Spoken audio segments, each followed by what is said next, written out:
Right now, most of you believe you're priced out of homeownership. But here's what the data actually shows. There are cities across America where your money goes 3 times further, where you could own a home for less than your current rent, and where 2026 is creating the biggest opportunity in 5 years. Stay with me because everything you think you know about housing affordability just changed. Look, I get it. You've seen the headlines. Housing crisis. Millennials can't afford homes. Real estate is dead. And yeah, in San Francisco, in New York, in Los Angeles, those headlines are true. The median home price in San Francisco is still hovering around $1.3 million. In New York, you're looking at over $500,000 just for a modest apartment. But here's where everyone gets it wrong. Those aren't the only cities in America. In fact, those cities represent less than 10% of the actual housing market. The real story, the one the mainstream media won't tell you, is happening in secondary and tertiary markets. And if you understand these markets, 2026 could be the year you actually own something instead of throwing money away on rent. So what's changed? 3 things, and they're huge. First, interest rates. After years of aggressive hikes, mortgage rates are finally stabilizing. We're not back to the 2 to 3% rates everyone misses, but the 6.5 to 7% range means monthly payments are becoming predictable again. That predictability, that's what buyers need to actually plan. Second, remote work. COVID proved something we all suspected. You don't need to live in the expensive coastal city to do your job. Companies that resisted remote work in 2024 are now begging employees to return to offices, but the damage is done. The distributed workforce is here, and that means a software engineer in Austin, Texas, earns San Francisco salaries but pays Texas prices. That gap, that's your wealth-building opportunity. Third, and this is critical, migration patterns. For the first time in a decade, we're seeing reverse migration. People are leaving expensive cities. Texas added more people than any state in 2025. Florida, Arizona, North Carolina, these aren't destinations anymore. They're becoming the default choice. And when you have increased demand with stable supply, prices stabilize. Sometimes they even drop. That's the environment we're in right now. Now let's talk about what affordable actually means, because this is where most advice falls apart. The National Association of Realtors says a home is affordable when your mortgage, taxes, and insurance don't exceed 28% of your gross income. Sounds reasonable, right? But look at what that actually means. For someone earning $50,000 a year, that's roughly $1,170 per month for total housing costs. In San Francisco,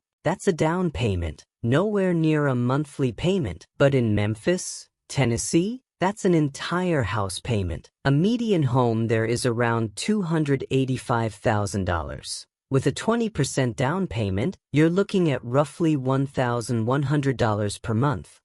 Instantly affordable. Now here's the 3-layer truth nobody talks about. Layer 1. Some cities have always been affordable. Memphis, Fort Worth, Buffalo, Rochester. These cities have always offered value, but they're becoming desirable now. That means prices are rising, but they're rising from a low baseline. You might see 15 to 20% appreciation in 5 years, which is incredible, but you're not overpaying today. Layer 2. Some cities are becoming affordable because people are leaving. I'm talking about secondary markets in the Midwest and South. Places where millennials and Gen Z are discovering that you can buy a beautiful 2,000 square foot home with a yard for what rents for a 1-bedroom in Brooklyn, Sioux Falls, South Dakota, Des Moines, Iowa, Omaha, Nebraska. These cities have populations exploding because of affordability. Housing costs are rising, but they're still 40 to 50% cheaper than coastal alternatives. Layer 3. Some cities are about to boom but haven't hit peak prices yet. These are the speculative plays, but they're backed by real data. Austin was in this category 5 years ago. Today it's too late. But places like Boise, Raleigh, and Nashville, they're past layer 3, but still in early stage appreciation. You'll make money, but you're not getting ground floor prices anymore. The key is knowing which layer you're investing in and understanding that affordability isn't about finding the cheapest city. It's about finding the city where your life and your salary meet the market favorably. Let me give you specific numbers. This is real data from Q4 2025 and early 2026. Category 1. The hidden gems. Under $250,000 median, growing 8-12%/year. Memphis, Tennessee, median home price, $245,000. Growth trajectory, plus 10% over next 2 years. Why it's not just affordability. FedEx headquarters. Entire tech scene emerging. Young professionals discovering the city. You can buy a renovated historic home with character for $200,000. 3 years from now, that same home might be $240,000. That's a $40,000 equity gain. Basically free money. Shreveport, Louisiana. Median home price, $195,000. Growth, plus 8% annually. Louisiana is criminally underrated. Hurricane risk? Sure, but insurance reflects that. You can buy a home in Shreveport for what you'd spend on a car down payment in California. Gary, Indiana. Median home price, $85,000. Yes, you read that right. $85,000. This is a dead industrial city, so prices are depressed. But it's literally 30 minutes from Chicago. Remote workers are discovering it. The infrastructure is there. The risk is higher, but so is the upside. If even modest revitalization happens, you're looking at 100 to 200% returns over a decade. Category 2, the rising stars, $250K to $400K, 12 to 18% growth potential. Austin, Texas. Median home price, $489,000. Growth rate, it slowed. This is important. Austin was appreciating 25 to 30% annually, but it's normalized to 8 to 10%. But because it's already expensive, you're not getting a deal. You're paying premium prices in a premium market. Good for investors with capital, not for first-time buyers on a budget. Raleigh, North Carolina. Median home price, $385,000. Growth, plus 12% annually. Research triangle. Tech jobs. Young population. Excellent weather. Growing school systems. You get growth without peak pricing. This is a sweet spot. Nashville, Tennessee. Median home price, $425,000. Growth, plus 10 to 12% annually. Music industry, healthcare sector, emerging startup scene. It's not hidden anymore, but it's not overheated like Austin. Still reasonable. Boise, Idaho. Median home price, $455,000. Growth, plus 9% annually. Outdoor recreation, remote work capital. Yes, prices have risen fast. Is it too late? Not quite, but you're not buying at the ground floor anymore. Category 3, the sleeper markets, $350K to $500K, emerging tech and growth. Greenville, South Carolina. Median home price, $380,000. Growth, plus 11% annually. BMW manufacturing. Tech jobs. Beautiful Appalachian setting. Climate? Perfect. This city is real. Madison, Wisconsin. Median home price, $420,000. Growth, plus 8% annually. University town. Tech corridor. Educated workforce. Winters are rough, but housing is reasonable and jobs pay well. Fort Worth, Texas. Median home price, $375,000. Growth, plus 11% annually. The smarter choice over Austin. Proximity to Dallas. Lower prices. Similar job market. This is textbook smart investing. Category 4. The wild cards, $500K plus. High growth but pricey. Denver, Colorado. Median home price, $545,000. Growth, plus 7% annually, slowing from previous highs. Beautiful city, but prices are high. You're paying for lifestyle here. Portland, Oregon. Median home price, $510,000. Growth, plus 6% annually. The slowest growth on this list. Potentially overheated for the growth rate. These numbers? They're from the latest National Association of Realtors data, Zillow reports, and CoreLogic analytics. Not opinions. Data. Notice something? The best opportunities aren't in the cities you've heard the most about. They're in the second-tier cities where growth is explosive but prices are still reasonable. Here's what separates people who build wealth through real estate from people who lose money. The wealthy understand relative value. Most people look at absolute price. This house is $500,000. This house is $300,000. So the $300,000 house is better. Wrong.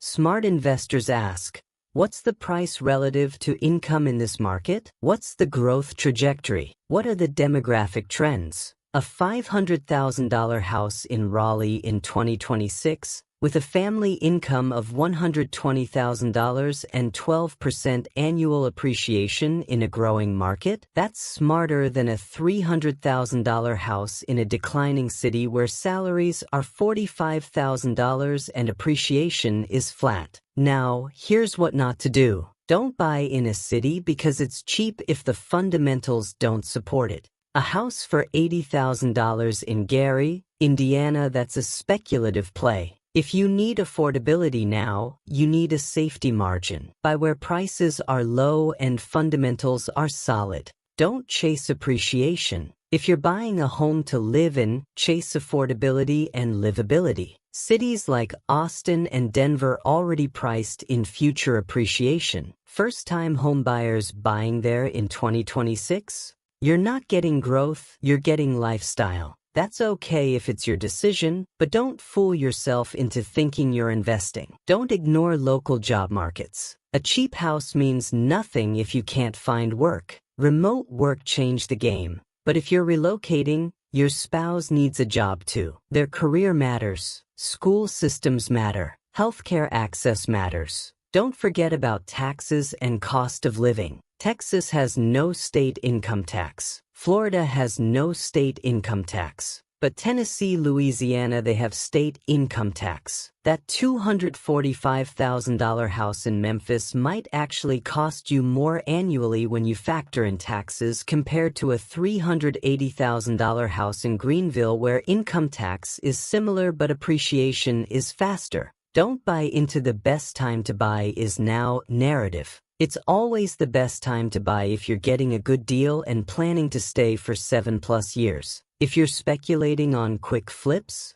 different game entirely. The bottom line, the best city for you isn't necessarily the best city for real estate. It's the intersection of three things. 1. Affordability relative to your income. 2. Market fundamentals supporting your timeline. 3. Personal quality of life factors. Get all three right, and whether you buy in Memphis for $245,000 or Raleigh for $385,000, you win. You're building equity. You're creating wealth. You're winning. So, if you're serious about buying a home in 2026, here's exactly what you do. Step 1. Determine your genuine budget. Don't max out. Don't listen to lenders who'll approve you for $500,000 when you make $100,000 a year. That's foolish. Your payment should be 25 to 28% of gross income, maximum. Step 2. List 3 cities that meet your lifestyle needs. These are non-negotiable. Austin if you want tech community. Memphis if you want affordability. Madison if you want educated young professionals. Pick 3. Step 3. For each city, spend 1 hour researching. Local job market in your industry. School system ratings. Even if you don't have kids, they matter for resale. Average utility costs. Property tax rates, huge variable between states. Recent migration trends, median home price and recent appreciation rates. Step 4. Get pre-approved, not pre-qualified. Pre-approved. This takes 2 to 3 hours and shows sellers you're serious. Step 5. Visit your top city for 3 to 5 days. Don't just look at houses.